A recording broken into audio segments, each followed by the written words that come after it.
Hello everyone, myself Dr. Manju Meena, Assistant Professor in Chemistry from Government College Kota. आज हम organosulphur compounds के अंतर्गत sulphonic acids and sulphonamide का अध्ययन करेंगे।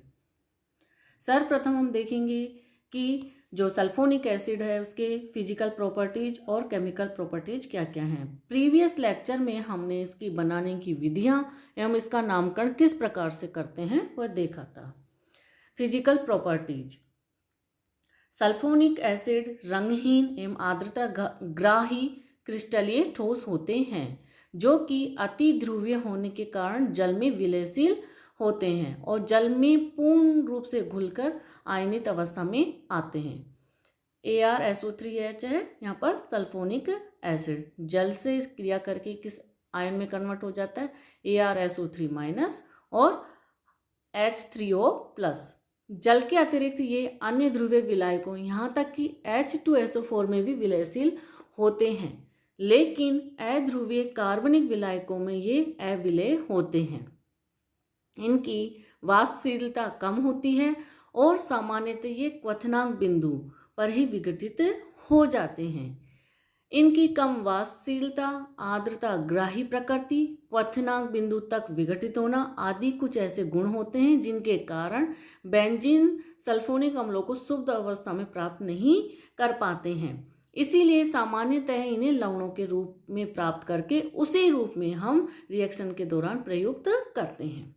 अब हम देखेंगे केमिकल रिएक्शंस। सल्फोनिक एसिड में एरोमेटिक सल्फोनिक अम्ल में एक तो कौन सा समूह होता है सल्फोनिक समूह और दूसरा कौन सा समूह होता है एरोमेटिक समूह। अतः ये दोनों प्रकार की अभिक्रियाएं ही प्रदर्शित करते हैं।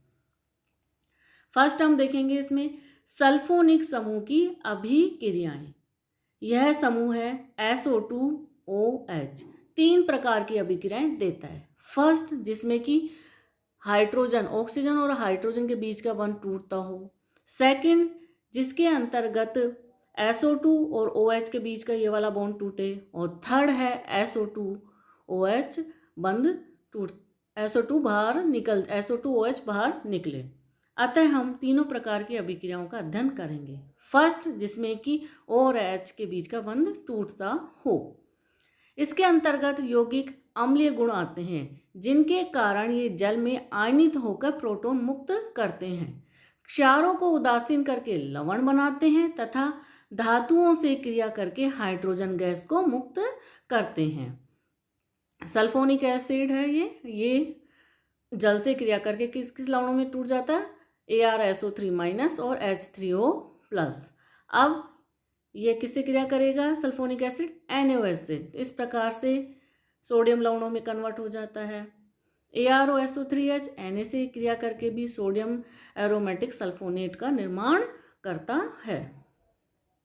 एरोमेटिक सल्फोनिक अम्ल कार्बोक्सिलिक अम्लों की तुलना में अधिक प्रबल अम्लीय होते हैं।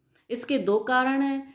फर्स्ट कारण क्या है कि जो कार्बोक्सिलिक समूह में OH समूह के साथ कौन सा समूह जुड़ा रहता है एसिल समूह जुड़ा रहता है, जिसमें कि ये वाला एसिल समूह जिसमें स्थित कार्बोक्सी समूह को इलेक्ट्रॉन आकर्षित करने की प्रवृत्ति के कारण OH समूह का प्रोटॉन मुक्त नहीं हो पाता है। सल्फोनिक अम्लों में क्या होगा OH समूह के साथ क्या समूह जुड़ा हुआ है ArSO2 जो कि एसिल समूह की तुलना में कहीं अधिक इलेक्ट्रॉन आकर्षित करने वाला समूह है। अतः प्रोटॉन निकलना कार्बोक्सिलिक समूह की तुलना में अधिक सुविधाजनक होता है। सेकंड कारण है प्रोटॉन मुक्त करने के बाद कार्बोक्सिलेट आयन का स्थायीकरण दो अनुनादी संरचनाओं द्वारा होता है, अर्थात ऋणावेश दो ऑक्सीजन परमाणु पर विस्थानीकृत रहता है, जबकि सल्फोनेट आयन का स्थायीकरण तीन अनुनादी संरचनाओं के द्वारा होता है, अर्थात तीन ऑक्सीजन परमाणु पे ऋणावेश विस्थानीकृत होता है। यह हम देखिए कार्बोक्सिलेट आयन में ऑक्सीजन आयन पर ऋणावेश, इस वाले में दूसरे वाले ऑक्सीजन ऋणावेश, अर्थात दो अनुनादी संरचनाओं का ये अनुनादी संकर बनाता है। जबकि सल्फोनेट आयन में जो ऋणावेश है वो इसके अंदर कितने ऑक्सीजन है 1 2 3, अतः तीन अनुनादी संरचनाओं में ऋणावेश का विस्थानीकृत होता है। अतः सल्फोनिक अम्ल कार्बोक्सिलिक आयन की तुलना में अधिक अम्लीय होता है। सेकेंड अभिक्रियाएं क्या होती हैं इसमें, SO2OH के बीच का बंध टूटे। सल्फोनिक अम्ल प्रबल अम्लीय होता है और OH समूह में से प्रोटॉन निकलना बड़ा ही आसानी से संपन्न होता है। स्वाभाविक है कि इस स्थिति में OH बंध का टूटना क्या हो जाएगा, कठिन होता है। यही कारण है कि SO2OH का OH समूह हैलाइड आयन के अतिरिक्त अन्य किसी समूह द्वारा प्रतिस्थापित नहीं किया जा सकता। अतः इन अम्लों के एस्टर एवं एमाइड सल्फोनील क्लोराइड की सहायता से ही बनाए जाते हैं। सल्फोनिक समूह का OH समूह PCl5 के द्वारा क्रिया करके Cl से प्रतिस्थापित किया जा सकता है। एरोमेटिक सल्फोनिक अम्ल को जो हम PCl5 से क्रिया करवाते हैं तो OH समूह Cl के द्वारा प्रतिस्थापित हो जाता है और हमें क्या प्राप्त होता है, एरोमेटिक सल्फोनिल क्लोराइड। सस्ते पेय पदार्थों में मिठास के लिए प्रयुक्त किए जाने वाला पदार्थ सैकरीन टालुइन सल्फोनिल क्लोराइड से ही बनाया जाता है। यह है पैराटालुइन सल्फोनिल क्लोराइड। जब इसकी हम NH3 से क्रिया करवाते हैं तो Cl और यहाँ से H निकल जाएगा और क्या प्राप्त होता है हमें, ऑर्थोटालुइन सल्फोनेमाइड। इसकी क्रिया फिर करवाई जाती है KMnO4 के साथ, तो क्या होगा, CH3 समूह किसमें, एसिड में कन्वर्ट हो जाता है। तो क्या मिलता है हमें, ऑर्थोसल्फोमिडो बेंजोइक एसिड। फिर इसको जब हम गर्म करते हैं तो क्या होता है, यहाँ से तो OH और यहाँ से H निकल जाता है, अर्थात H2O का मॉलिक्यूल बाहर निकलेगा और हमें क्या प्राप्त होता है, सैकरीन। यदि एरोमेटिक सल्फोनिक अम्लों को फास्फोरस पेंटाऑक्साइड की अधिक मात्रा के साथ गर्म किया जाता है तो अम्ल का निर्जलीकरण होकर एनहाइड्राइड बन जाते हैं। P2O5 के साथ गर्म करें तो क्या प्राप्त होगा हमको, बेंजीन सल्फोनिक एनहाइड्राइड। किससे, एरोमेटिक सल्फोनिक अम्लों से। थर्ड प्रकार की अभिक्रियाएं हैं इसमें, जिसमें कि बेंजीन और SO2OH के बीच का बंध टूटता हो अतः पूरा सल्फोनिक अम्ल समूह प्रतिस्थापित होता हो। एरोमेटिक सल्फोनिक अम्लों में इस प्रकार की अभिक्रियाएं काफ़ी सरलता से संपन्न होती हैं और सल्फोनिक समूह का कई प्रकार के समूह द्वारा विस्थापन संभव है, जिससे कि हम कई प्रकार के यौगिकों का संश्लेषण कर सकते हैं। फर्स्ट अभिक्रिया है इसका विसल्फोनीकरण अथवा जल अपघटन। जैसा कि हम प्रारंभ में ही देख चुके हैं कि सल्फोनीकरण की क्रिया कैसी होती है, उत्क्रमणीय, जो कि हमने प्रीवियस लेक्चर में देखी थी। अतः इनका विसल्फोनीकरण बड़ा आसानी से हो जाता है। जैसे कि हम बेंजीन सल्फोनिक अम्ल को तनु HCl के साथ उच्च दाब व 150 से 200 डिग्री सेंटीग्रेड ताप पर गर्म करें तो जल अपघटित होकर यह बेंजीन देता है। यह एरोमेटिक सल्फोनिक एसिड जब हम इसको HCl और 150 से 200 डिग्री सेंटीग्रेड गर्म करें उच्च दाब पर तो क्या प्राप्त हो रही है हमें, बेंजीन।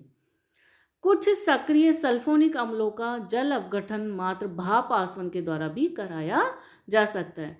यदि हम इसका भापी आसवन कराएं तो हमें क्या प्राप्त होगा, ऑर्थोक्लोरोटालुइन। सेकंड है फिनोलों का संश्लेषण। यदि एरोमेटिक सल्फोनिक अम्लों अथवा उनके सोडियम लवणों को ठोस क्षारों के साथ गलाया जाए तो सल्फोनिक समूह का प्रतिस्थापन हाइड्रोक्सी समूह द्वारा हो जाता है और हमें क्या प्राप्त होता है, फिनोल। यह है एरोमेटिक सल्फोनिक अम्ल का सोडियम लवण। अब इसकी किससे क्रिया करवाए जा रहे हैं, ठोस NaOH से, तो हमें क्या प्राप्त हो रहा है, फिनोल। थर्ड है साइनाइडों का संश्लेषण। एरोमेटिक सल्फोनिक अम्लों के सोडियम अथवा पोटेशियम लवणों को जब धात्विक साइनाइडों के साथ गर्म किया जाता है तो एरिल साइनाइड बनते हैं, जो कि जल अपघटित होकर एरोमेटिक अम्ल बनाते हैं तथा अपचयन द्वारा श्रृंखला प्रतिस्थापी एमीन देते हैं। यह है एरोमेटिक सल्फोनिक एसिड का पोटेशियम लवण। जब हम इसकी किससे क्रिया करें, KCN से, तो हमें क्या प्राप्त हो रहा है, सबसे पहले फेनिल साइनाइड। अब यदि हम फेनिल साइनाइड का अपचयन करें तो क्या प्राप्त हो रहा है, बेंजीन एमीन। इसी प्रकार से यदि हम इसका जल अपघटन कराएं फेनिल साइनाइड का तो हमें क्या प्राप्त होता है, बेंजोइक अम्ल। तो इस प्रकार से साइनाइडों का संश्लेषण करके हम उनसे बेंजिलएमीन और बेंजोइक अम्ल का संश्लेषण कर सकते हैं। फोर्थ है इसका एमिनो का संश्लेषण। यदि हम सल्फोनिक अम्लों के सोडियम लवण को किसके साथ गर्म करें, सोडामाइड के साथ, तो हमें क्या प्राप्त होती है, एनिलीन। नेक्स्ट है थायोफिनोलों का संश्लेषण। यदि हम सल्फोनिक अम्ल के पोटेशियम या सोडियम लवण को पोटेशियम हाइड्रोसाइनाइड के द्वारा पोटेशियम हाइड्रोजन सल्फाइड के साथ गर्म करें तो हमें क्या प्राप्त होता है, थायोफिनोल। नेक्स्ट है नाइट्रो यौगिकों का संश्लेषण। सल्फोनिक समूह नाइट्रो समूह द्वारा बड़ी आसानी से प्रतिस्थापित हो सकता है, अतः ऐसे यौगिकों को नाइट्रिक अम्ल द्वारा हम ऑक्सीकृत करते हैं। सर्वप्रथम क्या लेंगे, जैसे फिनोल है, H2SO4 के साथ क्रिया करवा के OH यहाँ जुड़ जाएगा, SO3 ऑर्थो पोजिशन पे और इधर पैरा पोजिशन में। अब इसकी हम HNO3 के साथ क्रिया करवाएं तो क्या होगा, यहाँ पर NO2 समूह जुड़ेगा यदि हम ऑर्थो पे जुड़े, और इसकी वजह से इधर ऑर्थो पे जुड़ेगा। नेक्स्ट स्टेप में क्या होगा, दूसरा क्या बनेगा, यहाँ पर SO3OH है तो इसकी मेटा पोजिशन और इसकी दोनों तरफ ऑर्थो पोजिशन पे। फिर HNO3 से फिर क्रिया करवाएं तो SO3OH को ये प्रतिस्थापित कर देगा और हमें क्या प्राप्त होगा, पिक्रिक अम्ल। तो इस प्रकार से हम नाइट्रो यौगिकों का संश्लेषण कर सकते हैं। अब हम देखेंगे हैलोजन व्युत्पन्नों का संश्लेषण। यदि सल्फोनिक समूह किसी सक्रिय समूह जैसे कि OH है, NH2 समूह है के ऑर्थो अथवा पैरा स्थिति पर मौजूद हो तो उसे हैलोजन द्वारा विस्थापित किया जा सकता है। अतः सल्फेनिक अम्ल की ब्रोमीन जल से क्रिया करवाने पर सम्मित ट्राइब्रोमो एनिलीन बनता है। यह है सल्फोनिलिक अम्ल। इसके किससे क्रिया कराएं, Br2 से या H2SO4 से, तो क्या प्राप्त हो रहा है हमें, सम्मित अथवा 2,4,6 ट्राइब्रोमो एनिलीन। अब हम देखेंगे एरोमेटिक वलय की अभिक्रियाएं। सल्फोनिक अम्लों में एरोमेटिक वलय होने के कारण ये इलेक्ट्रोफिलिक प्रतिस्थापन अभिक्रियाएं दर्शाते हैं, लेकिन SO3H समूह के निष्क्रियकृत प्रभाव के कारण इनकी क्रियाशीलता कम होती है। अतः तीव्र परिस्थितियों में अभिक्रिया होती है और मुख्य रूप से मेटा प्रतिस्थापी उत्पाद बनता है। सर्वप्रथम हम इसका क्या कराएं, नाइट्रीकरण। तो सल्फोनिक एरोमेटिक सल्फोनिक अम्ल का जब HNO3 सैधूम के साथ क्रिया और सांद्र H2SO4 की प्रेजेंस में करवाते हैं तो हमें मेटा पोजीशन पे नाइट्रो समूह यहाँ पर जुड़ता है और क्या मिलता है, मेटा नाइट्रो बेंजीन सल्फोनिक अम्ल। हैलोजनीकरण। यदि हम सल्फोनिक अम्ल का क्या करवाएं, हैलोजनीकरण आयरन की प्रेजेंस में Br2 से, तो क्या प्राप्त होगा, यहाँ भी मेटा पोजीशन पे जुड़ेगा और हमें मिलेगा मेटा ब्रोमो बेंजीन सल्फोनिक अम्ल। थर्ड है सल्फोनीकरण। यदि हम एरोमेटिक सल्फोनिक एसिड का सल्फोनीकरण करवाएं H2SO4 के साथ सैधूम और 200 डिग्री सेंटीग्रेड पे करवाएं तो हमें मिलता है मेटा बेंजीन डाइसल्फोनिक अम्ल। तो इस प्रकार से इसकी एरोमेटिक वलय की अभिक्रिया नाइट्रीकरण, हैलोजनीकरण और सल्फोनीकरण संपन्न होती हैं। अब हम इसके देखेंगे कि क्या क्या इसके उपयोग है। फर्स्ट उपयोग क्या है, चूंकि सल्फोनिक अम्ल का समूह का विस्थापन आसानी से हो सकता है, अतः यह कई यौगिकों के संश्लेषण में प्रयुक्त होते हैं, जो कि हमने प्रीवियस स्लाइड में देखा था कि इसके द्वारा हम फिनोलों का संश्लेषण कर सकते हैं, साइनाइडों का संश्लेषण कर सकते हैं और उसके द्वारा हम बेंजिलएमीन बेंजोइक अम्ल का संश्लेषण करते हैं। इसी प्रकार से एमीनों का सिंथेसिस होता है, थायोफिनोलों का सिंथेसिस होता है, नाइट्रो यौगिकों का इसके द्वारा संश्लेषण कर सकते हैं, हैलोजन यौगिकों का इसके द्वारा संश्लेषण कर सकते हैं। अपमार्जकों के संश्लेषण में भी इनका उपयोग होता है। आंतरिक दहन इंजन में स्नेहक अर्थात ल्यूब्रिकेटिंग ऑयल के रूप में उच्च अणुभार वाले अम्लों के बेरियम अथवा कैल्शियम लवणों का उपयोग होता है, जो कि इसके रूप में प्रयोग करते हैं। यह कई रंजकों एवं दवाइयों के निर्माण में भी उपयोग में आता है। बेंजीन सल्फोनिल क्लोराइड से हम जैसे कि सल्फोनेमाइड प्रकार की औषधियों का निर्माण कर सकते हैं, जिनके की द्वारा बहुत सारे बैक्टीरिया नाशी जो रोग होते हैं उनमें उसका उपयोग करते हैं। यह कई अभिक्रियाओं में अम्ल उत्प्रेरक के रूप में प्रयुक्त किया जा सकता है। तो इस प्रकार से जो एरोमेटिक सल्फोनिक एसिड है उसका विभिन्न उपयोग हैं। Thank you.